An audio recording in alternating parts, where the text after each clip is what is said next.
Thinking for a Change by John Maxwell. These are my reflections on his book. This week we take a look at Realize the Impact of Changed Thinking. Frank Dush said, "You can't stop people from thinking, but you can start them." Kind of a humorous way to begin. It's easy to believe that unsuccessful people need to change their thinking, right? But how about people who have achieved some degree of success? Can individuals go to the next level without changing the way they think? Well, let's ask and answer the question, why should you change your thinking? It's hard to overstate the value of changing your thinking, right? Good thinking can do many things for you. It generates revenue, solves problems, it creates opportunities. And it can take you to a whole new level, both personally and professionally. And it can really change your life. Here's 4 quick points on that. Number 1, change thinking isn't automatic, right? If you want to become a better thinker, you need to work at it. And once you become a better thinker, the good ideas keep coming.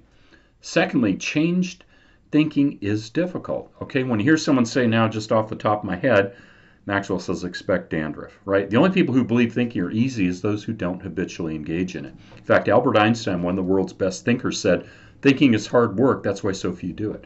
Number 3, changed thinking is worth the investment. Napoleon Hill wisely observed, more gold has been mined from the thoughts of man than has ever been taken from the earth. Think about that. When you take the time to learn how to change your thinking and become a better thinker, you are investing in yourself. And 4, changed thinking is the best gift you can give to others. H.L. Mencken asserted, my guess is that well over 80% of the human race goes throughout life without a single original thought. Learning to think better is a great investment in yourself, but it's also the greatest present you can give to someone else because it represents a gift of unlimited potential. So here's the impact of changed thinking about what we're talking about here. Only when you make the right changes to your thinking do other things begin to turn out right. And that's powerful. Think about that, okay?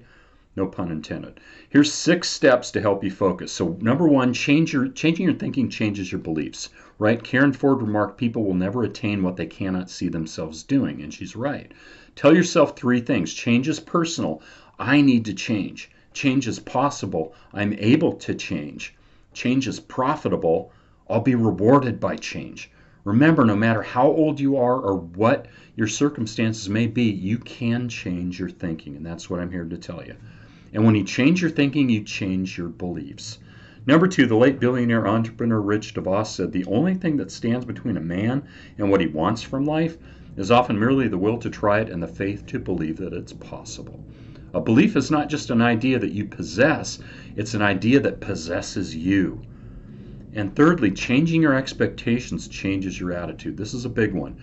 Our expectations have a tremendous impact on our attitudes. In fact, Ben Franklin said, blessed is he who expects nothing, for he shall receive it. Negative expectations are a quick route to dead-end thinking, unfortunately. How many successful people do you know who are apathetic or negative? Positive expectations bring a positive attitude, and we've talked about that. Number 4, changing your attitude changes your behavior. Have you ever observed how your mood affects the way you act? When you feel particularly happy, are you energized? I think so. And are you more likely to be kind to others? Of course. So our attitude is little more than a mood-predominant emotion sustained over time. In fact, William James said that which holds our attention determines our action. In other words, your behavior follows your attitude. And 5th, changing your behavior changes your performance. Don't ever be too impressed with goal setting. Be impressed with goal getting. I like that. Reaching new goals and moving to a higher level of performance always requires change, and change feels awkward, right? Nobody likes a change. Number 6, changing your performance changes your life. When you change your performance, that is what you do on a consistent basis, then you have the power to change your life. And that's why I'm doing this series. To achieve a change in my performance, I need to change my thinking. Right, so we're talking about getting to the next level. Remember, progress always requires change, and going to a new level always requires changing your mind. You can't get to a new place with old attitudes or old thinking. And you may know that intuitively, but you need to make that idea foundational to the way you, quote, do life. If you want to live on a new level, you have to think on a new level. So here's some questions to consider today based on what I've said. So ask yourself, if my desire for success and to improve my life strong enough to prompt me to change my thinking? And then how have you handled obstacles in the past? And then list several major disappointments you faced in your career or your personal life and how you responded to them. And then how about this? Whenever you've tried to improve your life in the past, where have you focused your energy? Remember, success is okay so long as it's seen as growth, not an end in itself.